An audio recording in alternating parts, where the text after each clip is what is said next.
Caranya bagaimana sih Pak? Biar yang saya inginkan kemudian benar-benar terwujud.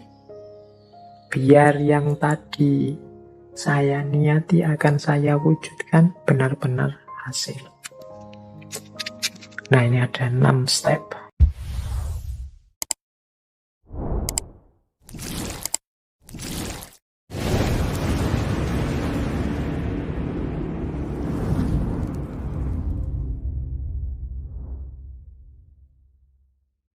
Oke, bismillah.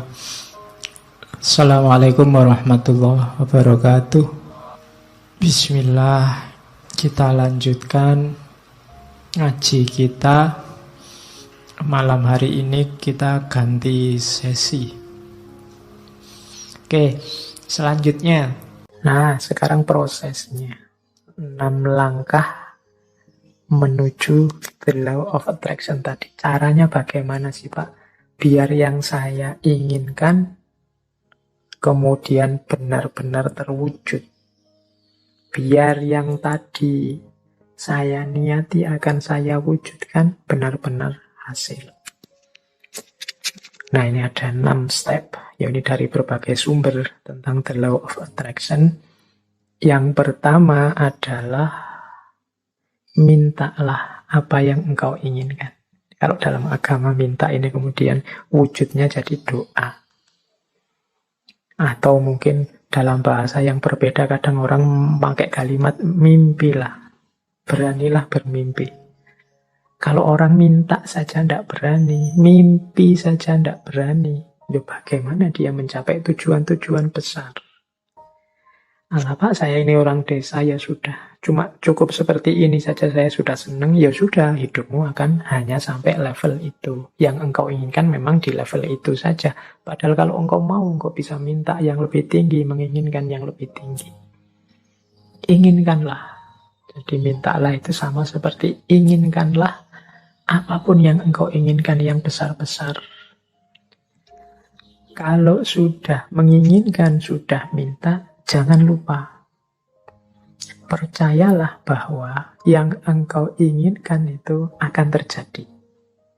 Nah, ini yang kadang-kadang kalau dibaca sepele, tapi dijalankan berat. Keyakinan. Saya sering menyatakan kita itu kalau berdoa kadang setengah-setengah. Setengah-setengah dalam arti kita sendiri tidak yakin doa ini akan dikabulkan. Jadi wong kita sendiri tidak yakin bahwa keinginan kita akan terkabul. Ya wes, tidak akan wujud wong kita sendiri tidak yakin. Kalau kita yakinnya 50%, ya wujudnya mungkin ya hanya 50% nanti buahnya. Jadi ini bagian dari the law of attraction adalah keyakinan kita, kemantapan hati kita.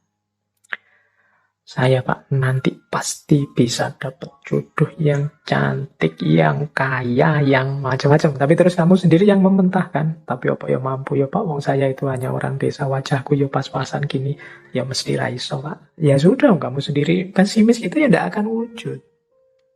Engkau sendiri yang mementahkan doamu, engkau sendiri yang mementahkan keinginan-keinginan.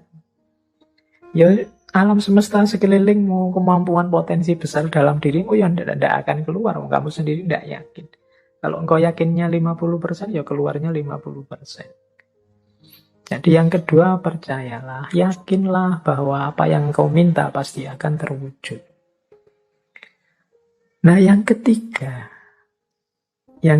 ini siapkan dirimu untuk menerima kesuksesan sebagaimana yang engkau minta. Ya kan? Yo, kalau engkau minta, Pak, saya punya tujuan lulus kuliah yang paling cepat. Saya ingin lulusnya saya paling awal dengan nilai paling tinggi.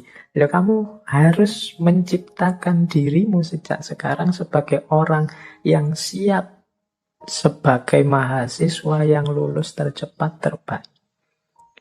Kalau engkau bercita-cita punya, kayak tadi ya, meskipun artifisial, punya istri cantik, punya istri kaya, punya istri luar biasa, ya bersiaplah ciptakan dirimu sebagai orang yang pantas punya istri cantik, kaya, dan lain sebagainya. Jadi Di antara tandanya bahwa engkau yakin akan terkabul itu engkau siap-siap untuk menerimanya. Lah kalau engkau tidak siap menerimanya, ya dia tidak akan hadir. Siapkan lahir batinmu untuk menerima anugerah terkabulnya doamu. Tapi kalau engkau tidak siap lahir batin, itu ibaratnya wadah. Kalau engkau minta diberi air, misalnya, ya siapkan mangkok yang bisa menampung air. Kalau engkau minta diberi beras, ya siapkan kantong yang bisa menampung beras, kan itu. Nah, kalau engkau tidak siapkan kantongnya, tidak siapkan mangkoknya, air dan beras itu mau ditaruh di mana, ya dia akan lewat begitu saja dalam hidup. Jadi yang ketiga, siapkan dirimu untuk menerima. Mungkin engkau pernah berdoa, sebenarnya doamu itu kabul, tapi engkau tidak siap menerima. Sehingga anugerah itu lewat begitu saja.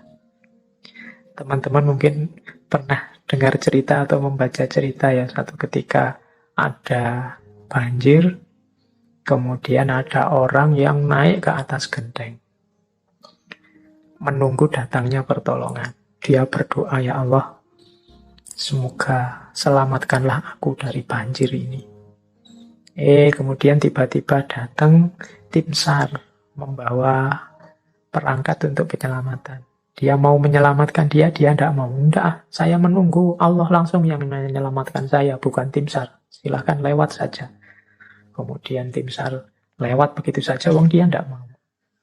Sampai hari berikutnya juga begitu. Tim SAR balik lagi, dia tetap tidak mau. Menunggu langsung pertolongannya Allah. Akhirnya dia meninggal.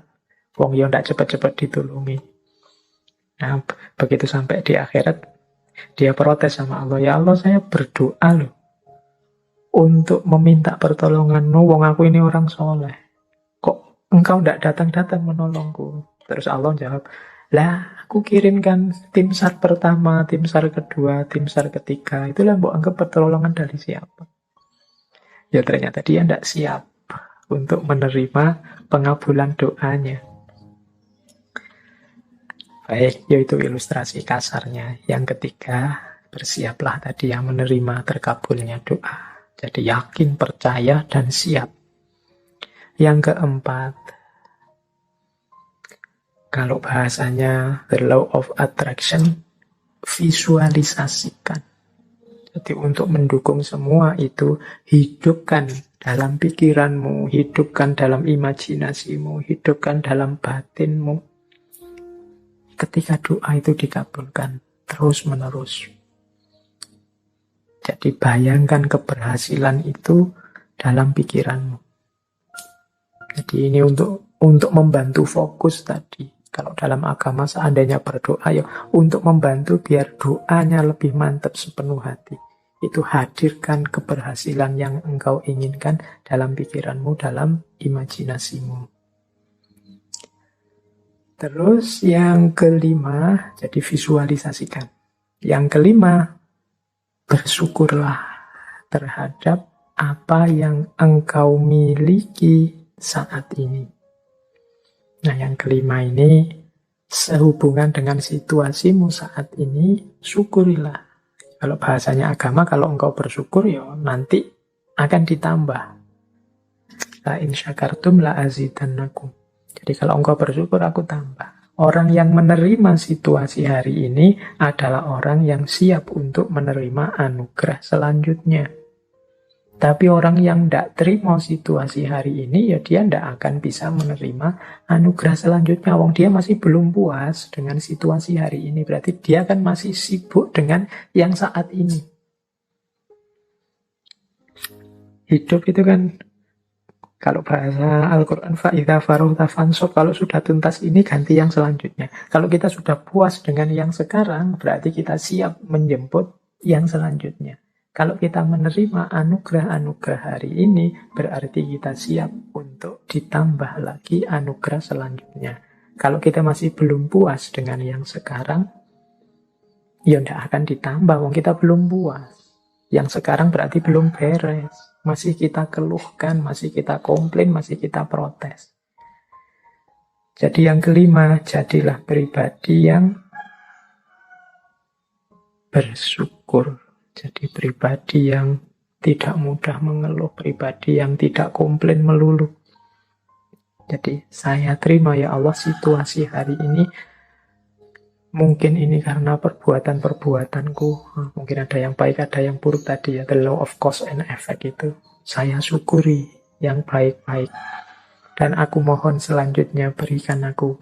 Nah, itu namanya siap menerima anugerah selanjutnya.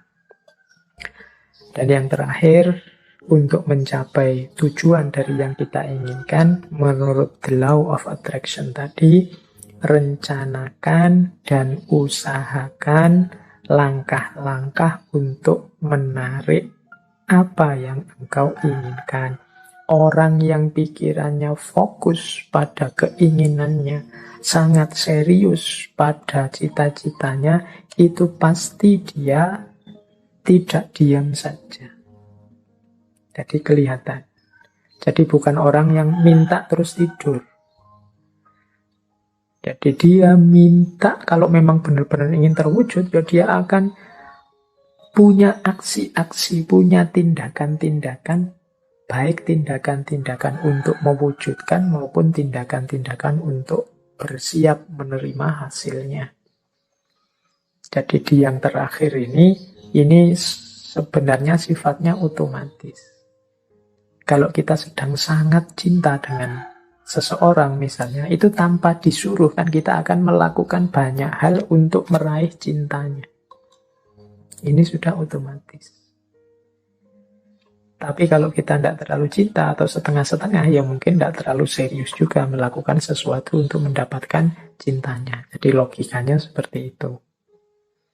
Kalau kita memang cinta sama Allah, tidak perlu diperingatkan tiap hari, tidak perlu diancam-ancam dengan neraka, tidak perlu diiming-imingi dengan surga. Engkau pasti sudah selalu ingin dekat dengan Allah, melakukan aktivitas apapun yang membuatmu dekat dengan Allah. Ini otomatis. Jadi ini 6 langkah dalam konteks the law of attraction. Mintalah apa yang engkau inginkan, percayalah bahwa yang engkau inginkan pasti nanti akan terwujud. Persiapkan dirimu untuk mendapatkan apa yang engkau inginkan. Kemudian visualisasikan, bayangkan keberhasilanmu dalam pikiranmu, dalam batinmu. Syukurilah kondisimu saat ini. Upayakan sejauh kemampuanmu untuk mewujudkan keinginanmu. Maka alam semesta, Allah akan memberikan anugerahnya mewujudkan keinginanmu. Itulah the law of attraction. Baik, terus saya lanjutkan lagi. Di antara kuncinya the law of attraction adalah membangun vibrasi yang positif. Jadi kuncinya ada di getaran tadi. Getaran kita harus getaran yang positif. Ada teori yang menyatakan bahwa getaran yang positif itu antara lain adalah kegembiraan, cinta, kebahagiaan, keceriaan, apresiasi, rasa syukur. Nah, ini vibrasi-vibrasi positif yang akan menarik hal-hal yang positif di sekeliling kita. Kalau teman-teman merasa hidupku ini kok suram terus ya, hidupku ini rasanya kok sumpek terus, hidupku ini rasanya kok gelisah terus, jangan-jangan memang kita sendiri yang membangun energi, membangun vibrasi getaran yang negatif.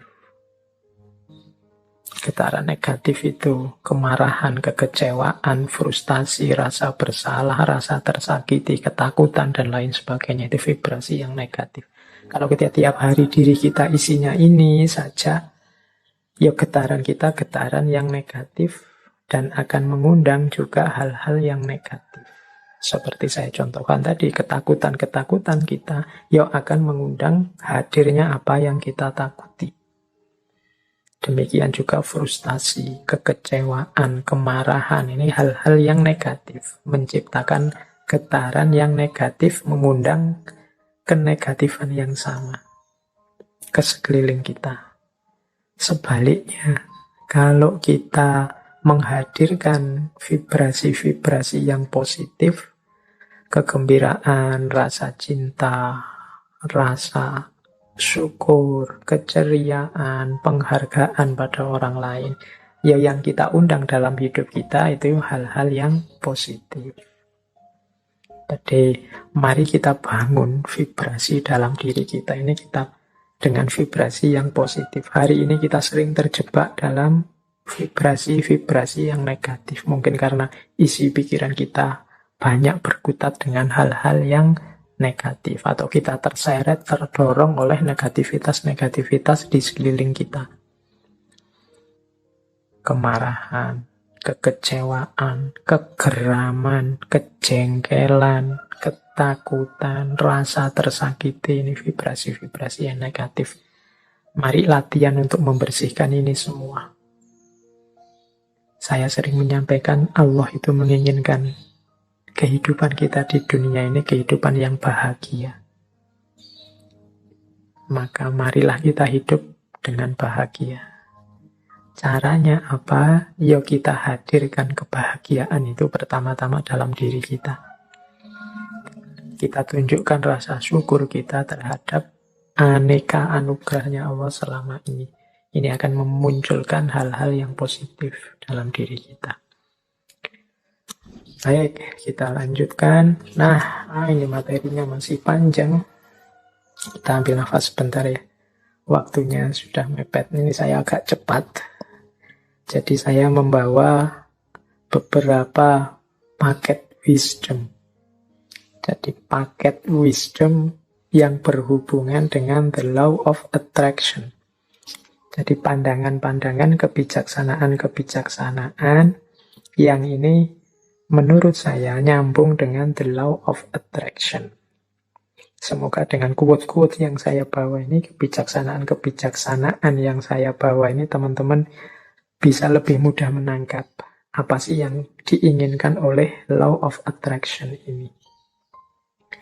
Baik, saya awali dari kumpulan wisdom yang pertama. Tentang kekuatan intelijensi. Yang pertama saya ambil dari Mahatma Gandhi. Menurut Gandhi, manusia tidak lain adalah produk dari pikirannya. Apa yang ia pikirkan, seperti itulah ia menjadi. Oke, ini tadi sudah dijelaskan beberapa di depannya. Jadi kalau isi pikiran kita itu tentang yang keras-keras, yang brutal-brutal, yang jahat-jahat, ya seperti itu nanti kehidupan kita terbentuk. Kehidupan kita itu kan pertama-tama dibentuk melalui ideal-ideal yang ada di kepala kita. Kalau idealnya isinya positif, ya hidup kita terbentuk secara positif. Kalau negatif, ya hidup kita akan terbentuk menjadi negatif. Ini nyambung dengan quotes-nya Benjamin Disraeli. Benjamin Disraeli bilang, masukkanlah gagasan-gagasan besar dalam pikiranmu. Karena engkau tidak akan pernah lebih tinggi dari yang engkau pikirkan. Jadi Benjamin Disraeli lebih tegas lagi menyebut, yuk kita berpikir itu harus berpikir yang besar. Karena kehidupan kita, diri kita itu tidak pernah melebihi pikiran kita. Jadi dia selalu sesuai pikiran kita, bisa di bawahnya. Tapi kalau kita hanya gagasan-gagasan kecil, ya hidup kita akan sekecil gagasan kita. Maka masukkanlah gagasan-gagasan besar. Karena engkau tidak akan pernah lebih tinggi dari yang engkau pikirkan. Nah ini teman-teman, hari ini harus lebih hati-hati lagi. Hari ini beragam gagasan masuk ke kepala kita. tolong diperhatikan, gagasan-gagasan itu konstruktifkah untuk pembentukan diri kita menjadi orang yang besar. Jangan sampai kita sibuk memasukkan gagasan-gagasan kecil, kita meributkan hal-hal yang sepele tidak penting, sehingga akhirnya hanya di level itulah kita terbentuk.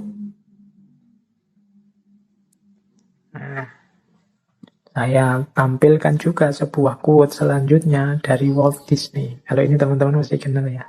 Animator, produser, sutradara, pengisi suara.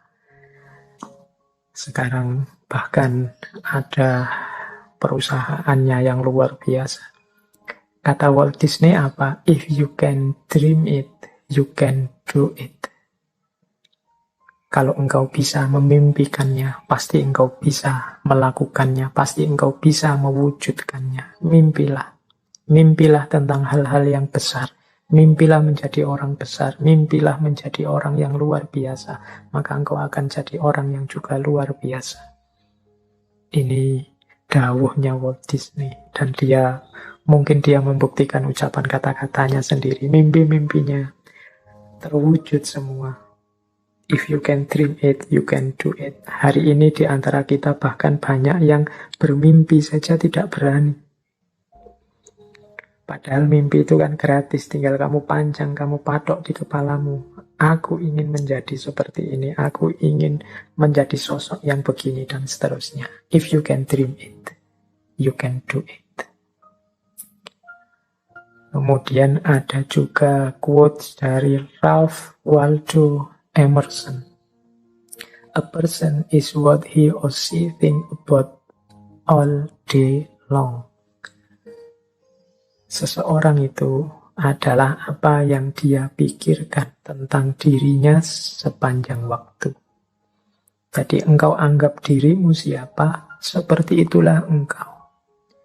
Kalau teman-teman merasa bahwa Pak, saya ini ya Pak, anak mahasiswa, jadi mahasiswa itu kan kalangan terdidik, jadi saya itu ya harusnya berperilaku seperti kalangan yang terdidik ya Pak. Loh, itu kalau pikiranmu begitu, yang kau lakukan kan juga seperti itu. Tiap hari mungkin engkau berusaha hati-hati untuk bersikap, berperilaku seperti orang terdidik. Pak, saya itu sejak kecil oleh orang tua sudah dijejali wawasan-wawasan agama. Harusnya saya menjaga amanat orang tua ini ya Pak. Oh ya silahkan, pikiranmu begitu, ya engkau akan mewujudkan dirimu, tidak akan jauh-jauh dari situ. Tapi kalau kamu pikirannya berbeda, ya engkau akan mewujudkan secara berbeda. Misalnya begini, Pak, saya sejak kecil itu kan sama orang tua dijejali wawasan-wawasan agama. Sekarang kan saya sudah dewasa Pak, berhak berpikir sendiri. Jadi ya saya akan milih sendiri, saya akan hidup sesuai keinginan saya sendiri secara merdeka. Toh saya sekarang orang dewasa. Ya seperti itulah hidupmu akan terwujud. Apa yang engkau pikirkan tentang dirimu, seperti itulah dirimu akan terlahir.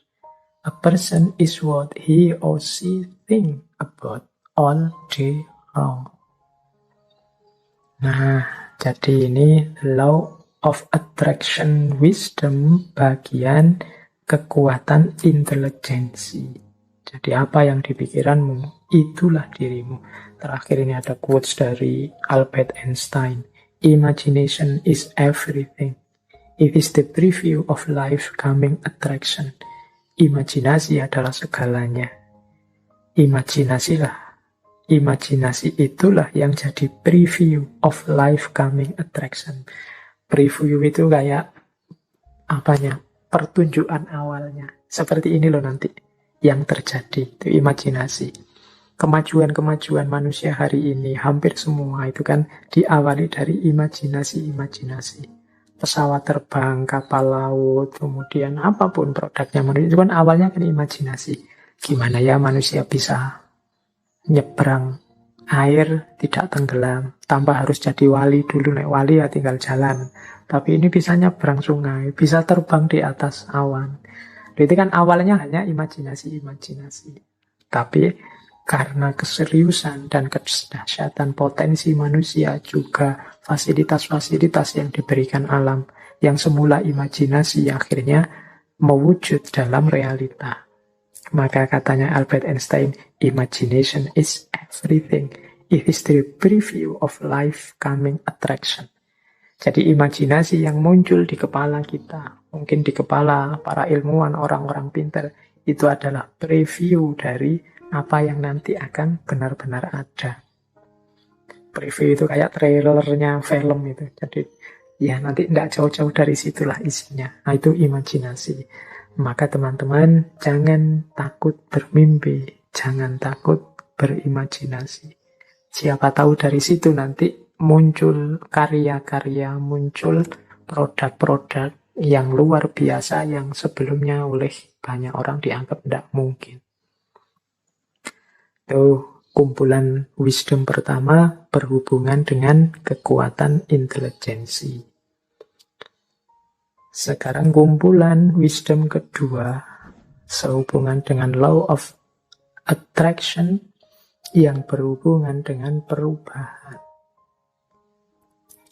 Ini saya ambil beberapa quotes dari tokoh-tokoh yang mungkin teman-teman akrab kenal. Ini untuk menegaskan yang saya jelaskan tadi di depan sehubungan dengan the law of attraction. Misalnya yang pertama saya ambil dari Rowling. Ini J.K. Rowling, teman-teman mesti hafal ya, ini yang nulis Harry Potter. Beliau ini punya satu quotes yang menurut saya nyambung dengan the law of attraction. Kata Rowling, kita tidak memerlukan magic, kita tidak memerlukan sihir untuk mengubah dunia kita. Kita sudah punya semua kekuatan yang kita butuhkan dalam diri kita. Jadi kita ingin dunia ini wajahnya seperti apa? Kuncinya ada di kita. Kita ingin seperti apa saja, kita punya kekuatan, kita punya potensi untuk itu. Kita ingin membangun dunia menjadi sangat indah atau hancur lebur, sama-sama kita punya daya untuk melakukannya. Tidak harus nunggu belajar ilmu sihir kayak Harry Potter itu, tidak harus. Engkau bisa sudah. Engkau memimpikan apapun, engkau bisa, engkau mampu. Nah, yang kedua, untuk mencapai tujuan yang belum pernah dicapai sebelumnya, engkau harus mulai melakukan apa yang belum pernah engkau lakukan sebelumnya. Ini dari Stephen Covey yang menulis buku populer sekali judulnya The 7 Habits of Highly Effective People. Jadi menurut Stephen Covey, ya kalau engkau ingin mencapai tujuan yang lebih tinggi, yang belum pernah dicapai sebelumnya, ya pertama-tama engkau harus melakukan apa yang belum pernah engkau lakukan sebelumnya. Kalau engkau hanya melakukan yang rutin-rutin saja, seperti yang selama ini engkau jalankan, ya hasilnya juga seperti yang selama ini engkau rasakan. Ya wis mudahnya, kalau selama ini engkau belajarmu hanya 1 jam, dan IP-mu 3 pas, mungkin kalau kamu tambahi belajar 2 jam, IP-mu di atas 3. Itu gampang-gampangannya ngono. Jadi kalau ingin hasil yang lebih baik, usahanya juga harus berbeda dari sebelumnya. Kemudian ada quote juga dari Rhonda Byrne. Menurut Rhonda Byrne, setiap kesempatan untuk mengubah hidupmu, setiap detik adalah kesempatan untuk mengubah hidupmu. Karena di setiap kesempatan engkau dapat mengubah caramu merasakan. Rhonda Byrne ini yang tadi saya sebut ya, beliau yang menulis buku The Secret yang populer sekali, termasuk acara televisi. Jadi setiap detik itu kita bisa berubah. Jangan menunggu besok. Kita ini kan ingin hidup ini, kalau bahasanya hadis itu yaumuhu khairun min amsihi. Hari ini lebih baik dari kemarin dan hari esok lebih baik dari hari ini. Berubah terus-menerus. Jadi kita harus semakin baik. Bahkan katanya Rhonda Byrne, tidak hanya harian, setiap detik engkau bisa mengubah hidup kita. Misalnya, kalian mengalami peristiwa apa? hari ini. Mengalami peristiwa diputus oleh pacarmu. Itu kan peristiwa yang mungkin kau tanggapi sebagai menyedihkan. Tapi detik ini juga bisa engkau ubah tanggapanmu itu bahwa ini peristiwa yang menyenangkan. Tergantung dirimu. Engkau melihatnya sebagai peristiwa menyedihkan. Loh ya Pak, kita sudah sama-sama suka beberapa lama berdua. Banyak kenangan yang sudah kita bikin, sekarang putus. Kamu melihat itunya terus engkau sedih. Padahal engkau kalau mau juga bisa, detik ini juga kamu ubah perspektifnya. Alhamdulillah Pak, saya putus. Sudah lama sebenarnya, agak-agak bosan gimana gitu Pak. Loh ya, tergantung perspektifnya kan. Jadi engkau bisa mengubah hidupmu setiap detik engkau inginkan. Buktinya apa? Kita bisa mengubah cara kita merasakan hidup ini juga di setiap detiknya. Banyak uang itu susah atau senang, tergantung tanggapanmu dan bisa kamu ubah sewaktu-waktu.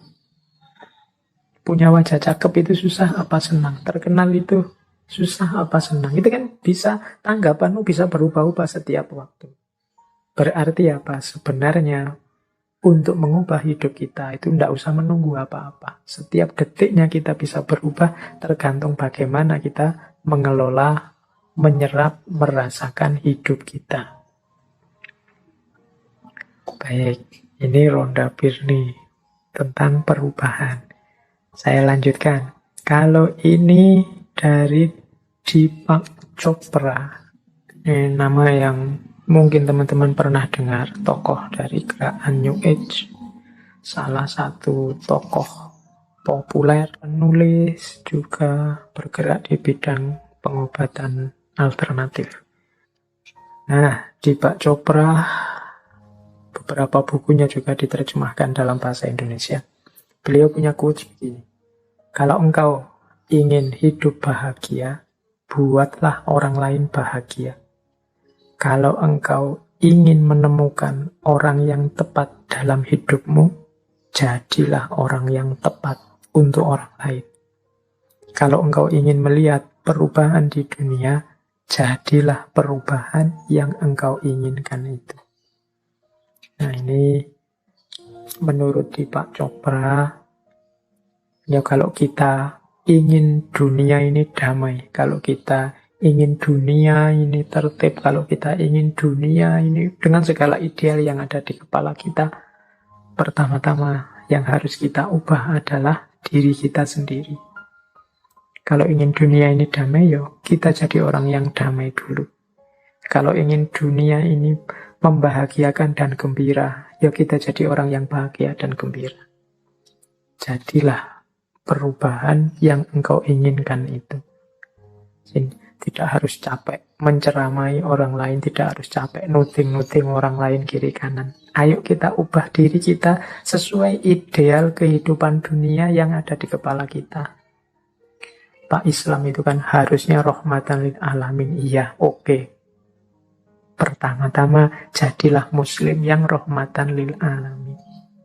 Jadi ini caranya begitu. Perubahan diawali dari diri kita sendiri. Nah, ditegaskan nanti selanjutnya di quotes itu ada Martin Luther King Jr. Menurut Martin Luther King, ambillah langkah pertama dengan yakin. Tidak harus engkau melihat semua anak tangga, hanya lakukan saja langkah pertama.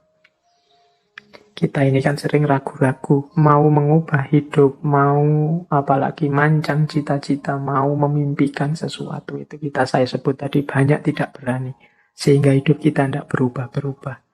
Maka menurut Martin Luther King, ini beliau kan aktivis, juru bicara gerakan sipil di Amerika Serikat, sekitar tahun 54 sampai 58. Kapan-kapan kita bahas beliau, termasuk juga tadi Deepak Chopra. Nah, menurut Martin Luther King, sudahlah melangkah saja. Tidak usah terlalu banyak mempertimbangkan macam-macam. Tidak harus engkau lihat semua anak tangga. Kalau memang itu sudah bagus dan mantap, engkau yakin, jalan. Tidak usah dibahas lagi, didiskusikan lagi.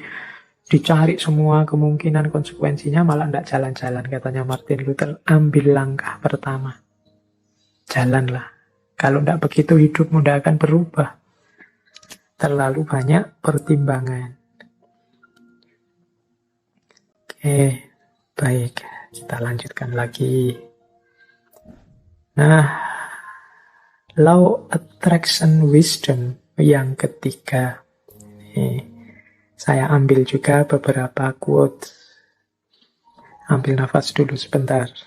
Ini sejak tadi ya kita ngegas terus kajiannya. Ya karena materinya banyak, ini waktunya sisa sedikit. Nah, kalau tentang kebahagiaan, pertama saya bawakan misalnya dari Oprah Winfrey. Ini teman-teman pasti pernah dengarlah nama beliau. Menurut Oprah Winfrey, syukurilah apa yang engkau miliki, engkau akhirnya akan memiliki lebih banyak. Kalau engkau hanya memperhatikan apa yang belum engkau miliki, engkau tidak akan pernah merasa cukup. Nah, kalau ini kembali pada prinsip 6 langkah law of attraction tadi ya. Di antara langkahnya adalah mensyukuri apa yang sekarang kita miliki. Begitu kita bersyukur, berarti kita siap untuk ditambah. Engkau akhirnya akan memiliki lebih banyak. Banyak di antara kita yang tidak bersyukur. Yang jadi fokus pikiran kita apakah adalah apa yang kita tidak punya. Padahal yo pinter, IP-nya tinggi, dicintai dosen-dosennya, tapi hanya gara-gara tidak punya pacar, tiap hari sumpek mikir tidak punya pacar ini saja. Padahal ya istrinya cantik, padahal ya kaya raya, padahal ya hidupnya terjamin semuanya. Tapi hanya gara-gara tidak punya anak misalnya, tiap hari mikir satu ini saja. Akhirnya lupa bersyukur. Seolah-olah hidupnya punya kekurangan yang besar sekali. Nah ini kita tidak akan bahagia kalau hanya memperhatikan apa yang belum kita miliki.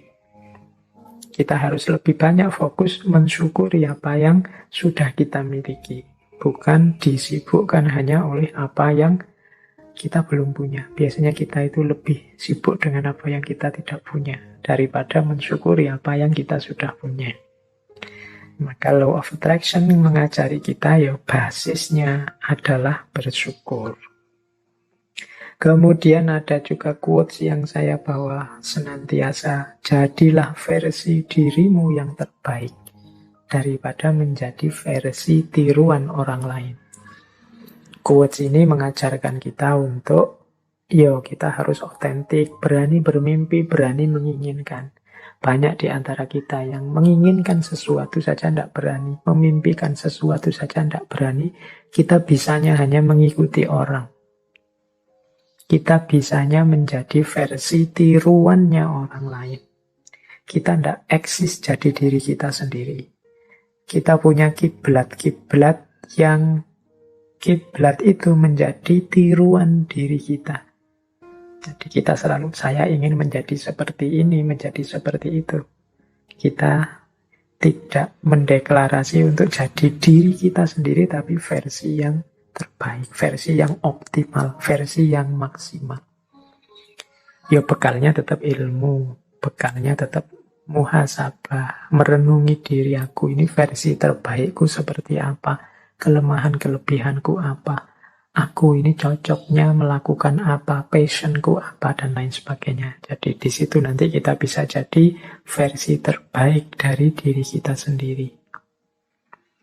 Saya bawa juga quotes dari Helen Keller. Ini mirip dengan Oprah Winfrey tadi. Kalau Keller ini penulis aktivis Amerika. Salah satu pintu kebahagiaan tertutup, maka pintu yang lain terbuka. Namun seringkali kita terlalu lama memperhatikan pintu yang tertutup sehingga tidak melihat pintu lain yang terbuka. Kita ini cenderung melihat kesulitan saja. Kita ini cenderung melihat kesusahan saja. Dari 90% anugerahnya Allah, kita lebih fokus pada 10% kehidupan kesulitan kita. Sehingga ya tadi, kita lupa bersyukur, bahkan kalau katanya Helen Keller ini, kita lupa ada pintu kebahagiaan lain yang terbuka. Kita cueki. Kita disuruh untuk banyak di dalam rumah karena pandemi ini. Itu kita galau tiap hari mikir bagaimana kalau saya tidak keluar-keluar rumah padahal kebutuhan di luar rumah banyak. Kita lupa ada pintu lain yang terbuka bahwa alhamdulillah banyak di rumah, banyak kesempatan untuk meningkatkan potensi diri, banyak kesempatan untuk merenung, untuk muhasabah. Nah, itu contohnya. Tapi kita lupa dengan anugerah kesempatan ini karena kita melihat ada kesempatan sebelumnya yang tertutup. Kesempatan kita untuk jalan-jalan keluar memang tertutup, tapi kesempatan untuk introspeksi, nambah ilmu, terbuka lebar-lebar sekarang. Cuma kita hanya fokus galau sedih, merenungi kesempatan jalan-jalan yang tertutup ini, sehingga ketika pintu lain untuk belajar, untuk muhasabah, untuk meningkatkan kualitas diri yang terbuka ini tidak kita manfaatkan. Akhirnya pandemi berakhir, terus kita tolah-toleh. Tidak ada hasilnya apa-apa, aku di rumah berbulan-bulan, hampir 1 tahun ini. Nah, itu karena kita fokus pada kesulitan, lupa pada keberlimpahan hidup. Lupa pada pintu-pintu lain yang terbuka. Biasanya aku sibuk bekerja, waktu untuk keluarga sedikit. Sekarang disuruh di rumah, waktu untuk keluarga harusnya banyak, tapi tidak termanfaatkan dengan baik karena aku repot kerja di rumah, repot menggelisahi, tidak bisa kerja keluar rumah. Akhirnya anugerah yang terbuka itu tidak termanfaatkan. Jadi saat satu pintu kebahagiaan tertutup, pintu yang lain terbuka. Namun seringkali kita terlalu lama memperhatikan pintu yang tertutup sehingga kita tidak melihat pintu lain yang terbuka. Nah, terus ada paket Law of Attraction Wisdom yang lain yang saya bawa untuk menutup sesi kita malam hari ini, yaitu wisdom tentang positive thinking dan negative thinking. Yang positive thinking saya ambil misalnya dari Gandhi. Ini pernah saya sampaikan di beberapa sesi. Tetaplah berpikir positif, sebab pikiranmu akan membuahkan kata-kata. Tetaplah berkata yang positif, sebab kata-katamu akan membuahkan perilaku. Tetaplah berperilaku positif, sebab perilakumu akan menjadi kebiasaan. Tetaplah dengan kebiasaan positif, karena kebiasaanmu akan menjadi nilai-nilai. Tetaplah dengan nilai-nilai yang positif, karena nilai-nilaimu akan menjadi takdirmu. Jadi sejak pikiran, perkataan, perbuatan, kebiasaan, dan nilai hidup, kita harus positif. Karena disitulah nanti akhirnya takdir hidup kita. Pak, hidup kita kok sulit, Pak, hidup kita kok gelisah terus, Pak. Itu mungkin buah pikiranmu sendiri, buah perbuatanmu sendiri, buah kebiasaanmu sendiri. Sejak pikiran engkau sudah negatif, maka kebiasaanmu juga negatif, perilakumu negatif, akhirnya kenyataan hidup atau takdir yang engkau jalani juga negatif. Ya bahasa saya tadi, fama ya'mal miskola dzarratin khairan yarah wa ma ya'mal miskola dzarratin syarran yarah. Nah, terus itu yang positive thinking. Kalau yang negative thinking, saya ambil, ini menarik, saya ambil dari tokoh populer dari dunia olahraga, Muhammad Ali. Muhammad Ali punya quote bagus untuk kita tidak berpikir negatif. Jadi Muhammad Ali punya kata mutiara tentang berpikir negatif dalam hal ketidakmungkinan. Maksudnya kita itu kan sering kalau mau melakukan sesuatu, mau bermimpi yang besar-besar, kita patahkan mimpi kita sendiri dengan tidak mungkin. Nah, menurut Muhammad Ali, tidak mungkin adalah kata-kata besar yang digunakan orang kecil yang menganggap lebih mudah hidup di dunia sebagaimana adanya daripada menggali kekuatan yang mereka miliki untuk mengubahnya. Jadi menurut Muhammad Ali, kalau kita sering merasa tidak mungkin bisa, tidak mungkin sukses, tidak mungkin berhasil, itu berarti kita hanya orang kecil, bukan orang besar yang berpikir besar. Kita orang yang hidup bisanya hanya mengalir saja, mengikuti situasi apa adanya, tidak menggali kekuatan kita untuk mengubah, memperjuangkan hidup agar jadi lebih baik. Tidak mungkin itu bukan fakta, namun opini. Nah, jadi menurut Muhammad Ali, tidak mungkin itu kenyataannya tidak begitu. Hanya pendapatmu yang begitu, akhirnya kejadian beneran. Kalau engkau menganggap tidak mungkin, ya jadinya tidak mungkin beneran. Karena dengan menganggap tidak mungkin, kamu akhirnya tidak ngapa-ngapain. Wong tidak mungkin. Tidak mungkin Pak saya itu bisa jadi begini. Tidak mungkin Pak saya bisa sukses seperti itu. Tidak mungkin Pak saya bisa membuat yang seperti itu. Ya sudah. Kalau engkau bilang Pak mungkin, ya tidak akan wujud. Wong kau sendiri bilang tidak mungkin. Padahal tidak mungkin itu sebenarnya hanya opini, bukan fakta. Itu kan pendapatmu. Tapi ya karena pendapatmu begitu, yang semula bukan fakta, nanti akan melahirkan fakta yang begitu. Diawali dari pendapatmu sendiri. Tidak mungkin itu hanya potensi. Tidak mungkin itu temporer. Tidak mungkin itu omong kosong. Itu kelanjutan dari quote-nya Muhammad Ali. Tidak mungkin itu ya memang potensi. Kalau engkau serius berusaha ya ketidakmungkinan akan berubah jadi kemungkinan. Tidak mungkin itu temporer. Mungkin saat ini memang tidak mungkin. Tapi kalau engkau serius mengusahakan, yang tidak mungkin bisa jadi mungkin. Maka tinggalkan kata-kata tidak mungkin. Tidak mungkin itu omong kosong belaka. Ini contoh dari negative thinking. Jadi orang yang berpikir negatif itu kan sering antara lain untuk hal-hal yang besar dan penting dia jawabnya tidak mungkin. Baik. Itu paket wisdom yang kelima tentang negative thinking.